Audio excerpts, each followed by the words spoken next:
اور آپ کی آمد یہ ظاہر کرتی ہے کہ یہ صابر کے متوالے، صابر کے فالور اور صابر کو سمجھنے والے آواز تیز ہے، وہ ہل رہا ہے بکرا، ہلنے لگ گیا ہے، بول کے دیکھیں۔ ہلو، صابر کو سمجھنے والے کافی سے زیادہ ہو گئے ہیں۔ مجھ سے پہلے محترم مکرم ڈاکٹر صاحب نے جو بیان کر دیا، میں سمجھتا ہوں کہ میرے بولنے کی گنجائش انہوں نے چھوڑی نہیں۔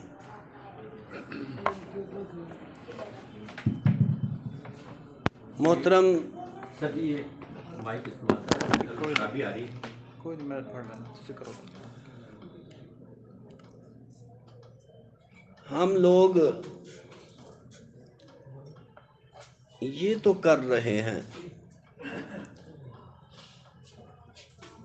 سیکھا، تھوڑا سا مریض کی تشخیص کی، دوائی دی، روٹی روزی کا بندوبست کر لیا،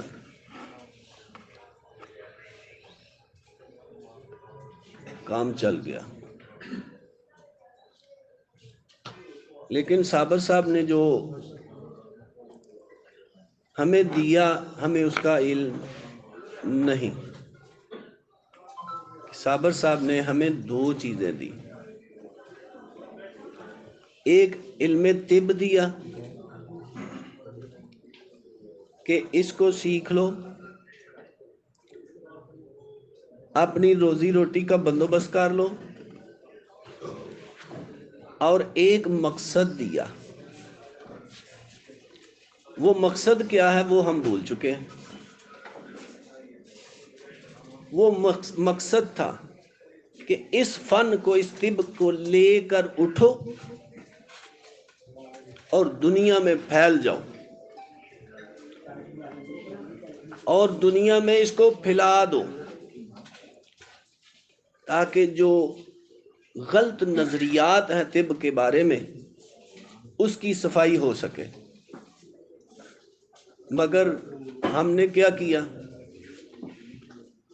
ہم نے یہ کیا کہ روزی روٹی کا تو بندوبست کر لیا، لیکن اپنے مقصد کو بھول گئے کہ ہمارا مقصد یہ ہے کہ اس طب کو لے کر دنیا میں پھیل جائیں اور پوری دنیا میں پھیلا دیں اس کو، تاکہ طبی غلط نظریات جو ہیں وہ دنیا سے ختم ہو جائیں، اور عوام کو، دنیا کو، مخلوق خدا کو اچھا رزق ملے، اچھا علاج ملے، اور عوام کو حلال اور طیب کی پہچان ہو جائے۔ لیکن ہم نے کیا کیا؟ ہم نے صرف اپنی روزی روٹی کا بندوبست کیا، مقصد کو ہم بھول گئے۔ ہمارا مقصد کیا ہے؟ ہمارا مقصد اب صرف یہ ہو چکا ہے کہ ہم صرف اپنے دوا خانوں پر مریض آیا، تشخیص کی، اس کو دوائی دی، پیسے لیے جیب میں ڈالے، اور اپنے بیوی بچوں کا اپنا خرچہ نکالا، چل بس ٹھیک ہے۔ کیا مقاصد اس کو کہتے ہیں؟ تو پھر ہم کیا کر سکتے ہیں؟ بھائی ہم کیا نہیں کر سکتے؟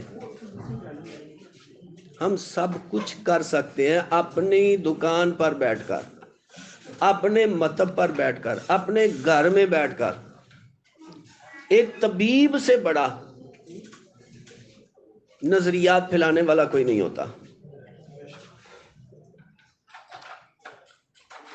دو انسان، ایک مولوی، ایک طبیب، اس کا عوام کے ساتھ گہرا تعلق ہوتا ہے، مگر اس وقت دونوں اپنے مقاصد میں فیل جا رہے ہیں۔ نہ طبیب اپنے مقاصد پورے کر رہا ہے اور نہ مولوی اپنے مقاصد پورے کر رہا ہے۔ مولوی امام ہوتا ہے تو امام کا کیا کام ہوتا ہے؟ صرف نماز پڑھا دی، جمعے کا خطبہ دے دیا، صبح درس دے دیا، تھوڑے سے بچوں کو پڑھا دیا۔ امام کا مقصد ہوتا ہے کہ زندگی کے ہر شعبے میں رہنمائی کرے، اور ایک معالج کا یہ کام ہوتا ہے کہ اپنے مریضوں کو برائیوں سے بچائے، حلال اور طیب کی پہچان کروائے، صحت حاصل کرنے کے فوائد بتائے کہ اگر آپ کی صحت ہوگی تو آپ کو کیا فائدہ ہو سکتا ہے، آپ بیمار ہوں گے تو آپ کے کیا کیا نقصان ہو سکتے ہیں۔ یہ عوام کو بتانا ایک طبیب کا فرض ہوتا ہے، اور اس طب کے فن کو عوام میں پھیلانا بھی طبیب کا فرض ہوتا ہے۔ دیکھیں اپنے آباء و اجداد کو دیکھ لیں آپ، ان لوگوں نے اس طب کو پھیلایا تھا۔ جو لوگ یہ کہتے ہیں کہ طبیب نسخے لے کر قبروں میں چلے گئے، یقین مانے میں سمجھتا ہوں وہ جھوٹے ہیں، بہت بڑے جھوٹے ہیں۔ نسخوں سے تو کتابیں بھری پڑی ہیں یار، بڑے بڑے لوگ جو سینے کا راز کھول کے بتاتے ہیں کہ جی یہ ہمارا خاندانی نسخہ ہے،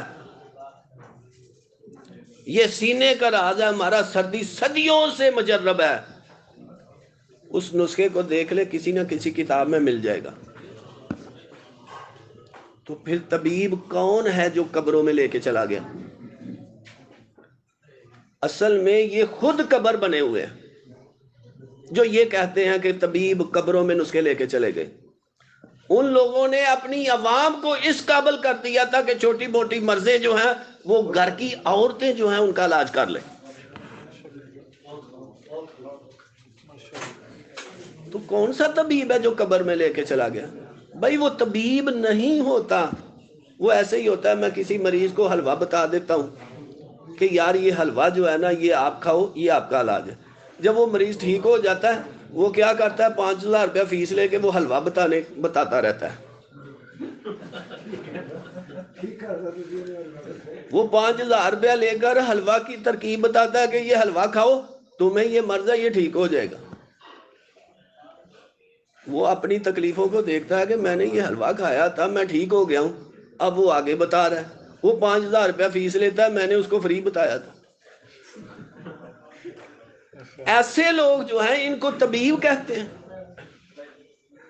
بھائی یہ وہ غریب آدمی تھا، میں خوش ہوں اس پر کہ وہ لوگوں کو بتاتا تو ہے نا کہ اس طرح حلوہ بنا کے پیو، چاہے فیس ہی لیتا ہے۔ وہ غریب آدمی ہے، تنہا آج کل مولویوں کی کتنی ہے، وہ اگر اس سے اپنی روزی چلا رہا ہے تو مجھے اس سے کوئی تکلیف نہیں ہے۔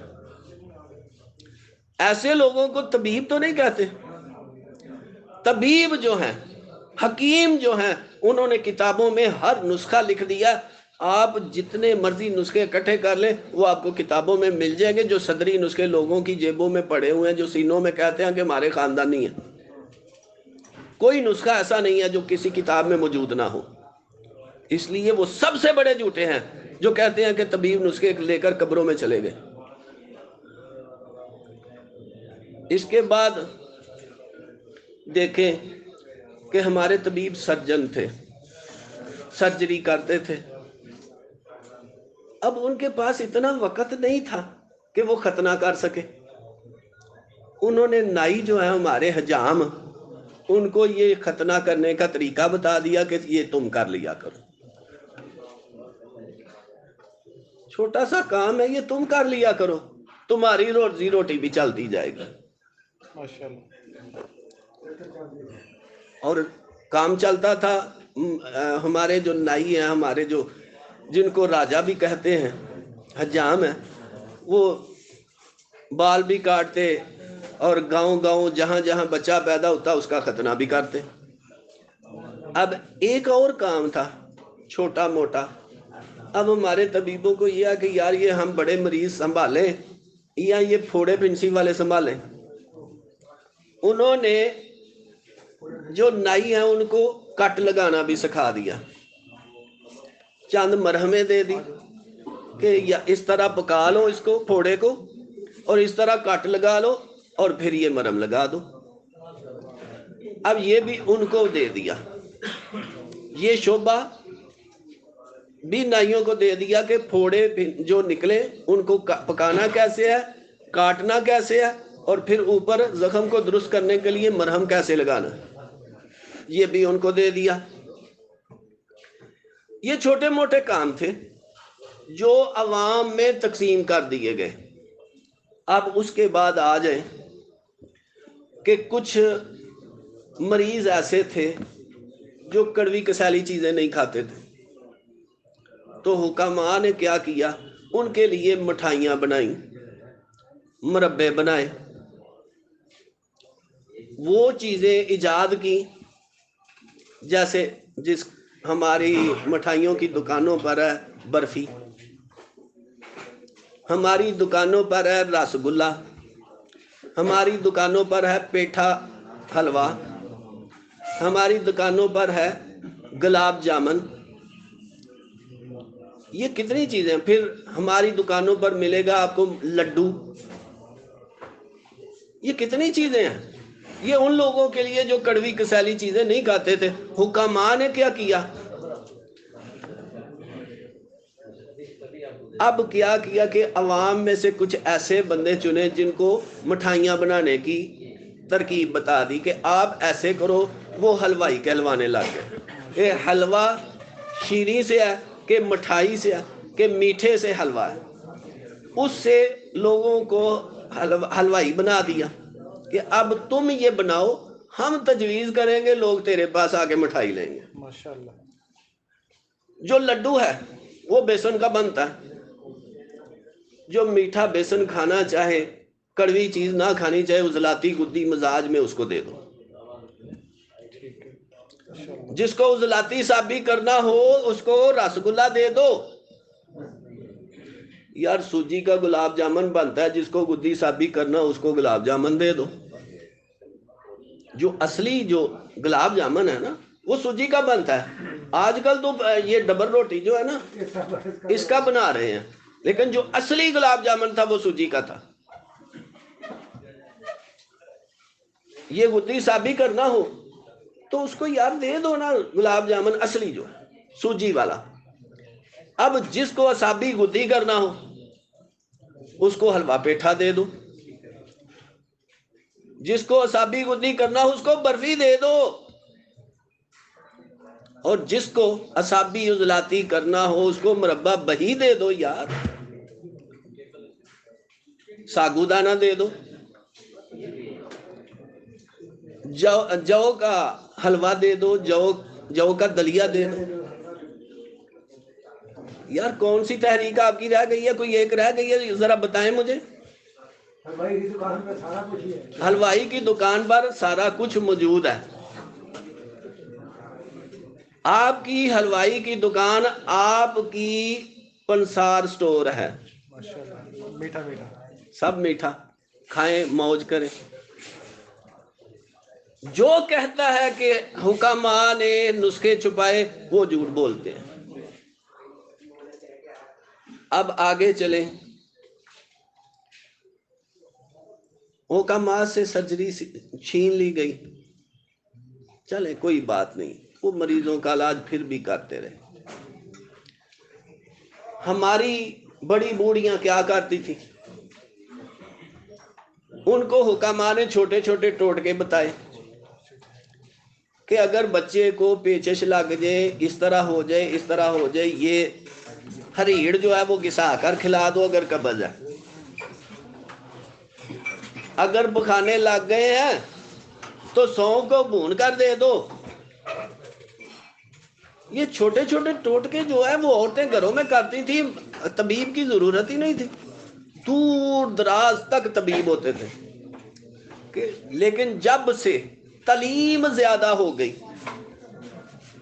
عورتوں میں جب سے تعلیم زیادہ ہو گئی، عورتوں کو یہ بھی نہیں پتا کہ بچے کو دودھ کیسے پلانا ہے، عورتوں کو یہ بھی پتا نہیں، تعلیم زیادہ ہو گئی، یہ بھی نہیں پتا کہ بچے کو سینے سے کیسے لگانا ہے، عورتوں کو یہ بھی نہیں پتا کہ بچے کو اٹھانا کیسے ہے۔ یقین مانے میں نے بازاروں میں دیکھا ہے ایسے بچے کو پکڑا ہوتا ہے جیسے باندری کے بچے کو لٹکایا ہوتا ہے۔ باندری بھی نہیں، وہ جب لٹکی ہوتی ہے نا ٹہنی کے ساتھ، باندری کا بچہ ایسے لٹکایا ہوتا ہے۔ یہ جب سے تعلیم زیادہ ہوئی ہے نا، تعلیم، تب سے عورتوں کو یہ بھی نہیں پتا کہ بچے کی پرورش کیسے کرنی ہے۔ پہلے ہوتا تھا کہ مائیں کیا کرتی ہیں، کھانا پکایا، مننے کے ابا آ جائے، میں روٹی پکانے لگی ہوں، سالن بن گیا، روٹی پکانے لگی، جلدی سے آ جائے، تازی تازی روٹی کھا لے۔ روٹی پکائی، شوہر کو دی، اچھی اچھی بوٹی، اچھا سالن اس کو نکال کے دے دیا۔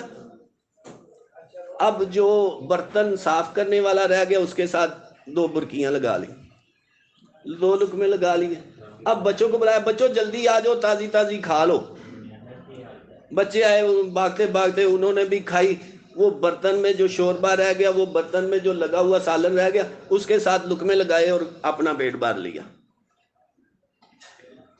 اب یہ دیکھیں کہ اخلاقیات کیا ہے اور اس کا اثر مردوں پر، بچوں پر اور عورتوں پر کیا پڑتا ہے۔ مرد کی غذا کیا ہوتی ہے؟ ٹھوس، ان کو اچھا گوشت، اچھی چیز، اچھا بنا ہوا سالن یا اچھا سالن چاہے شوربے والا ہو، اس کو نکال کے دے دیا، اس نے کھایا، پیچھے شوربہ بچ گیا، عورتوں نے اس کے ساتھ پیٹ بھر لیا۔ بچوں نے سالن کھایا، جو بچ گیا اس کے ساتھ لقمے کے ساتھ صاف کر کے اس نے وہ کھا لیا، اپنا پیٹ بھر لیا۔ اب شوربے میں غذا عورت کی ہے، ٹھوس غذا مرد کی ہے، اور بچوں کا جو جھوٹا تھا اس میں جو برکت تھی وہ بھی عورت نے سمیٹ لی۔ اخلاقیات پر بھی پوری ہو گئی اور سنت بھی پوری ہو گئی، اور جو برکت تھی برتن میں بچ گئی بچوں کی وجہ سے وہ بھی اس نے سمیٹ لی۔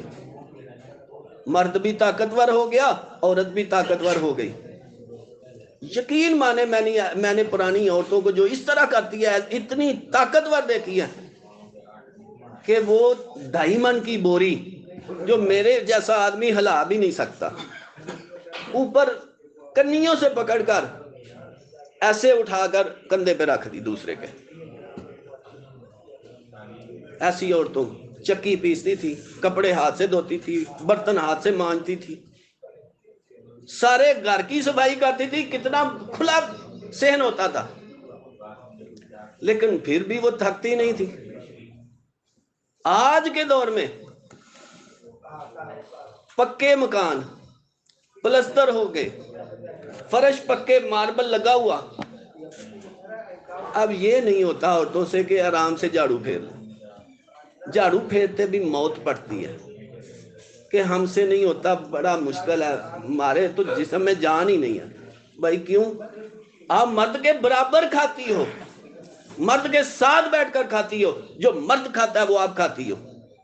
بلکہ کئی عورتوں کو دیکھا ہے کہ وہ جب گوشت آتا ہے بنا خود نکال کے کھا لیتی ہیں، بعد میں پانی ڈال کے شوربہ بنا لیتی ہیں۔ بھائی جب مرد کی غذا تم کھاؤ گی، تم میں طاقت کہاں سے آئے گی؟ ایک بات تو تم نے اخلاقیات کو پامال کر دیا، دوسرا اپنی خوراک کو تبدیل کر دیا، خود مرد بن گئی اور مرد کو غلام بنا لیا۔ تو اس طرح کے جو معاملات ہیں، جو طبیبوں پر الزام لگائے جاتے ہیں، اخلاقیات کو تباہ کیا جاتا ہے، وہ سراسر جھوٹے لوگوں کا کام ہے جو طبیبوں پر الزام لگاتے ہیں کہ وہ قبروں میں لے گئے نسخے۔ بھائی قبروں میں نہیں لے گئے، وہ سب کچھ کتابوں میں دے گئے ہمیں، ہم نے کیا کیا؟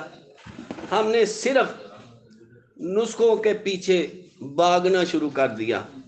استاد سے یہ سیکھا ہی نہیں کہ یہ نسخہ ہم نے استعمال کیسے کرنا ہے، اس کا طریقہ استعمال کیا ہے، اس کا مزاج کیا ہے، اس کو بنانے کا طریقہ کیا ہے، اس کی ترتیب کیا ہے.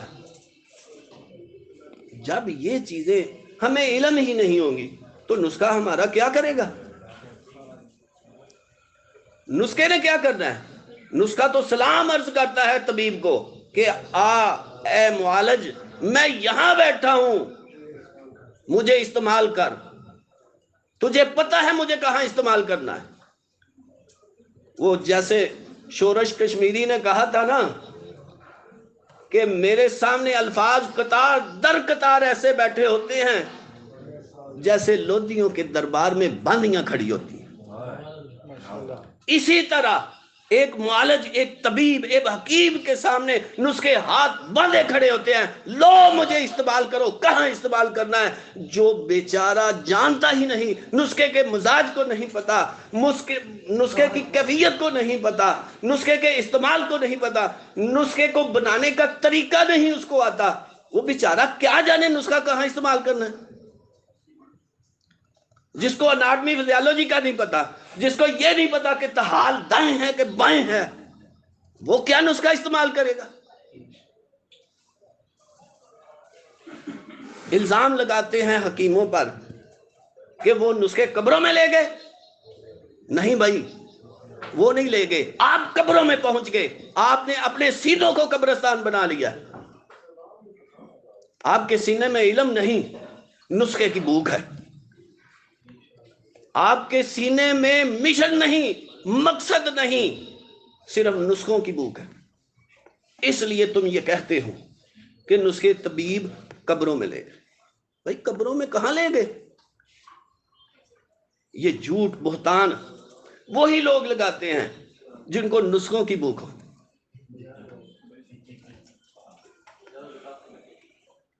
اللہ اکبر کبیرہ. میرے بھائی نے بہت اچھی گفتگو کی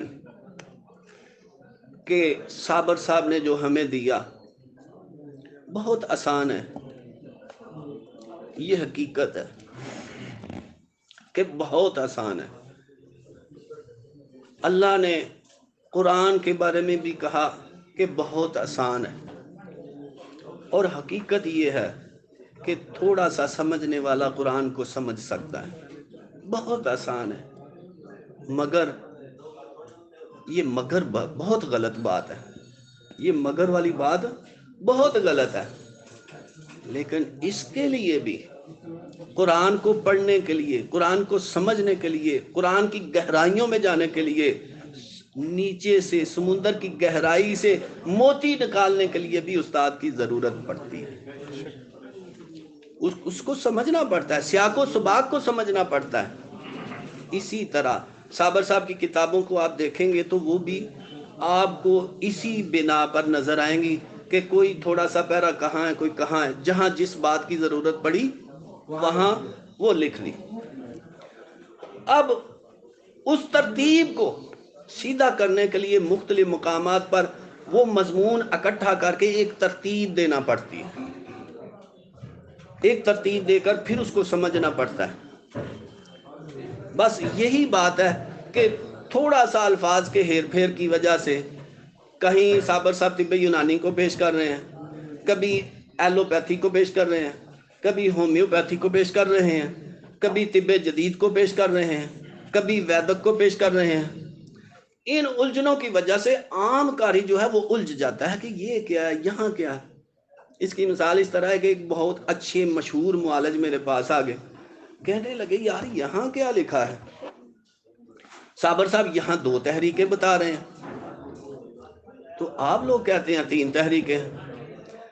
میں نے کہا یار یہ صفحے الٹو، پیچھے آ جاؤ. جب پیچھے آیا تو میں نے کہا یہ دیکھو کس کے بارے میں، کس کی تحریر صابر صاحب لکھ رہے ہیں، یہ کس کی بات کر رہے ہیں.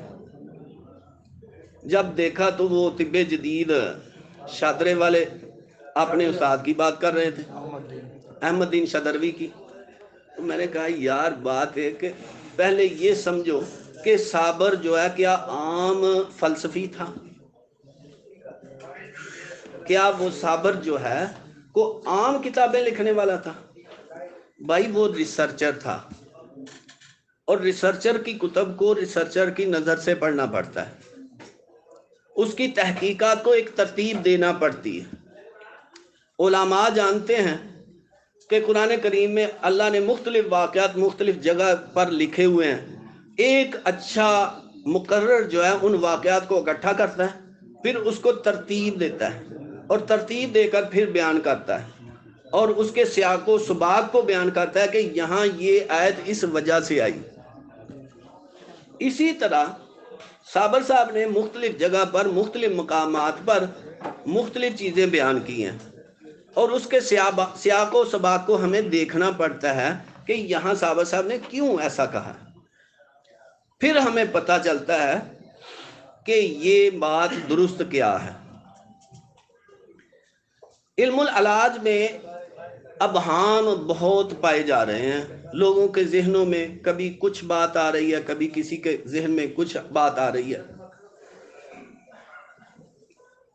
کوئی یہ کہتا ہے کہ عضلاتی گدی کا علاج اعصابی گدی کیا جائے، یہ قانون ہے۔ کوئی یہ کہتا ہے کہ نہیں، عضلاتی اعصابی کا علاج عضلاتی گدی کیا جائے۔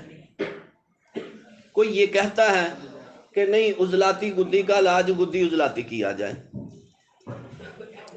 یہ ابہام پائے جاتے ہیں۔ وجہ کیا ہے؟ اس کی وجہ یہی ہے کہ کتابوں کو سمجھے بغیر ہم ایک بات کو پکڑ لیتے ہیں کہ یہاں یہ بات کی گئی، لیکن جہاں اس کی وضاحت کی جاتی ہے وہاں ہم کچھ بھی نہیں سوچتے، وہاں دیکھنا پسند ہی نہیں کرتے، وہاں سمجھنا ہی نہیں چاہتے ہم۔ پھر اور بھی کئی باتیں ہیں کہ صابر کو سمجھنے اور پڑھنے کے لیے ہمیں صرف یہ نہیں دیکھنا کہ صرف صابر کی کتابوں کو دیکھا جائے۔ یقین مانے صابر کو پڑھنے کے لیے پوری کائنات کو پڑھنا پڑتا ہے۔ صابر کو پڑھنے کے لیے پوری کائنات کو پڑھنا پڑتا ہے، ہوا کا مطالعہ کرنا پڑتا ہے، ستاروں کا مطالعہ کرنا پڑتا ہے، سیاروں کا مطالعہ کرنا پڑتا ہے، زمین کا مطالعہ کرنا پڑتا ہے، پودوں کا مطالعہ کرنا پڑتا ہے، اور کائنات کی تخلیق کا مطالعہ کرنا پڑتا ہے، ارکان و مزاج و اخلاق کو اور ارکان کے طیف جو ہیں ان کا مطالعہ کرنا پڑتا ہے، ان کی پیدائش کا مطالعہ کرنا پڑتا ہے۔ یہ سارا کچھ کس میں ہے؟ صابر صاحب کی کتابوں میں موجود ہے، لیکن اس کو سمجھنے کے لیے مزید وسعت چاہیے، فرقہ واریت کی نہیں، کسی ایک طب کی نہیں بات، اب ویدک کی بات نہیں، یونانی کی بات نہیں، ایلوپیتھی کی بات نہیں، صابر کی بات کر رہا ہوں کہ صابر کو سمجھنے کے لیے پوری کائنات کا مطالعہ کرنا پڑتا ہے، قرآن و حدیث کا مطالعہ کرنا پڑتا ہے، تفسیر کا مطالعہ کرنا پڑتا ہے، فلسفے کا مطالعہ کرنا پڑتا ہے، اناٹمی فزیالوجی کا مطالعہ کرنا پڑتا ہے۔ بھائی کیا کریں؟ صابر صاحب کیا کہہ رہے ہیں کہ کاملیت اختیار کرنے کے لیے کم از کم اناٹمی فزیالوجی پیتھالوجی کا مطالعہ کرنا ضروری ہے، علم الادویہ کا مطالعہ کرنا ضروری ہے، اور تشخیص و تجویز کے لیے اناٹمی فزیالوجی کا مطالعہ کرنے کے ساتھ ساتھ کس کا؟ یہ علم قیافہ کا، علم منطق کا، معاشرتی علوم کا، اور جغرافیے کا مطالعہ کرنا پڑتا ہے۔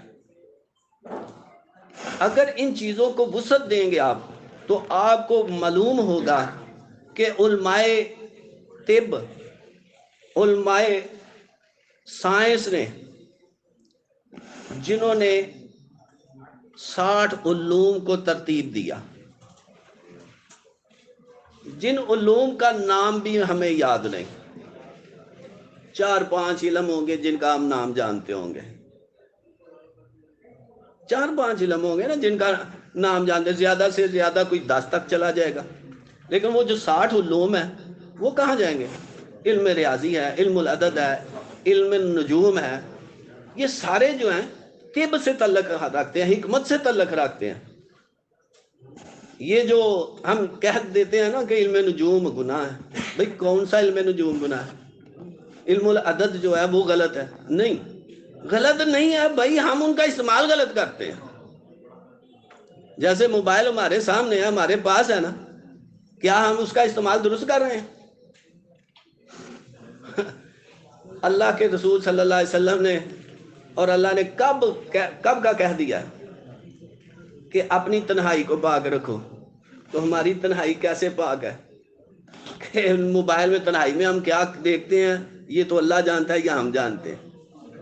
اس کا استعمال اگر ہم غلط کریں گے کسی بھی علم کا، وہ چاہے قرآن ہو یا حدیث ہو، اگر استعمال غلط کریں گے تو کیا قرآن حدیث کا استعمال صحیح ہو جائے گا؟ نہیں، جب قرآن و حدیث کا استعمال غلط کریں گے تو وہ غلط ہی ہوگا۔ اسی طرح کسی بھی علم و فن کا اگر ہم استعمال غلط کریں گے تو وہ غلط ہوگا۔ علم العدد ریاضی کا علم ہے، علم النجوم ستاروں کا علم ہے، تو یہ ساری چیزیں جو ہیں ایک حکیم جو ہے اس کے مطالعے میں ہوتی ہیں۔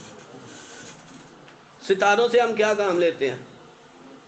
راستے معلوم کرتے ہیں، دیکھتے ہیں، پھر ستاروں کی روشنی جو ضیاء پاشی کرتی ہے، چاند کی روشنی ضیاء پاشی کرتی ہے پودوں کا، اس کا مطالعہ کرتے ہیں۔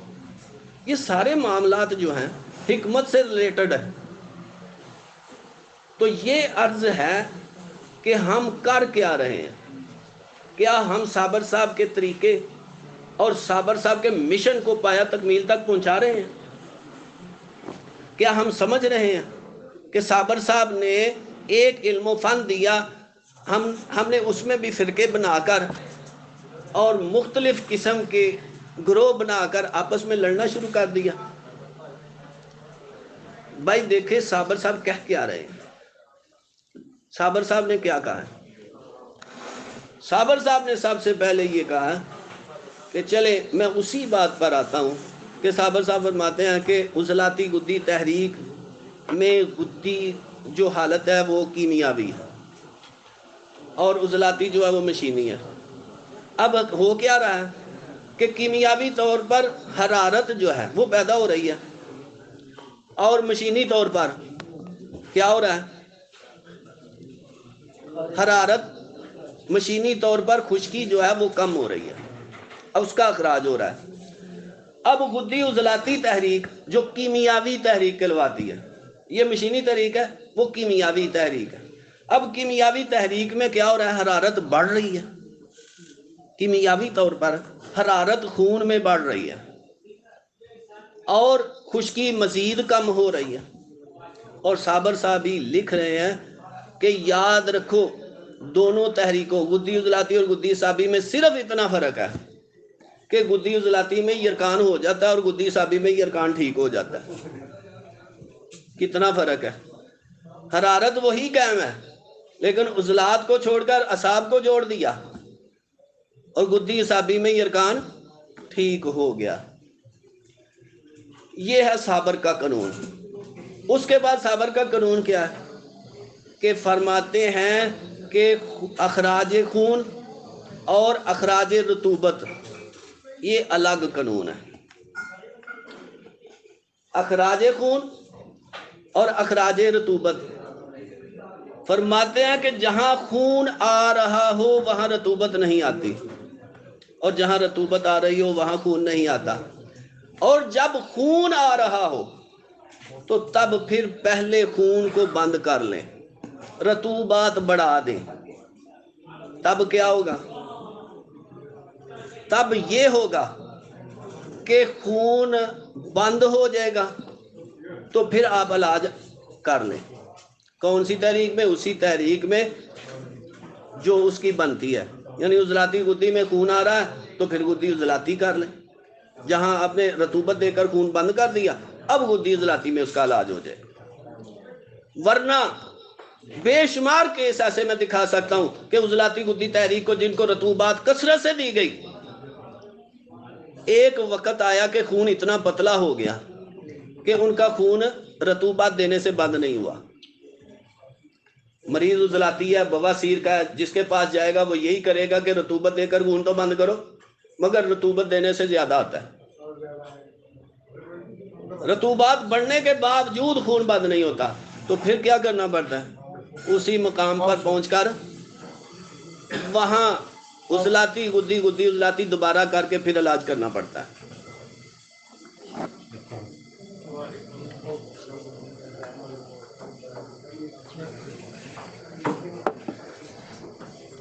یہ ایک نہیں، بے شمار کیس ہے۔ پھر اللہ اکبر، رطوبہ، اخراج رطوبت، جب قے اور موشن کے ذریعے رطوبات کا اخراج زیادہ ہو جاتا ہے، جس کو ہم حیضہ کہتے ہیں۔ جب حیضہ ہوتا ہے تو سب سے پہلے یہ سمجھ لیں کہ یہ اعصابی گدی تحریک میں ہوتا ہے، جہاں کچھ خارج نہیں ہوتا۔ وہاں کیا ہوتا ہے؟ وہاں پورے پیٹ میں اس طرح کا مروڑ اٹھتا ہے کہ بندہ کیا کہتا ہے کہ اس درد سے بہتر ہے کہ مجھے موت آ جائے۔ یہ تحریک بھی موت کی ہے۔ جب موت آتی ہے تو روح پہلے اسی ٹانگ سے خارج ہوتی ہے۔ بارہا دیکھا ہے مرتے ہوئے آدمی کو، اسی ٹانگ سے وائبریشن شروع ہوتی ہے، روح کا اخراج ہوتا ہے، سب سے پہلے یہی موت آتی ہے۔ اور جب یہ اتنی شدید درد ہوتی ہے، پیٹ میں مروڑ پڑتا ہے لیکن خارج کچھ نہیں ہوتا، اور بندہ یہ کہتا ہے کہ اللہ کرے اس درد سے بہتر ہے مجھے موت آ جائے۔ اتنی شدت کی یہ تکلیف ہوتی ہے، متلی آتی ہے، ہلکی سی رطوبت منہ میں آتی ہے، لیکن نہ موت آتی ہے نہ جان چھوٹتی ہے۔ تو پھر کیا ہوتا ہے؟ اب وہاں ہم کیا کریں گے؟ وہاں سیدھا ایسڈ نہیں دیں گے، ہم وہاں اس اعصابی عضلاتی تحریک کو پیدا کریں گے، رطوبات کا اخراج کریں گے، متعفن مادوں کا اخراج کریں گے، انتہائی بدبودار مادوں کا جو موت تک لے جاتے ہیں انسان کو، اس کا اخراج کریں گے، اس کا ادرار کریں گے۔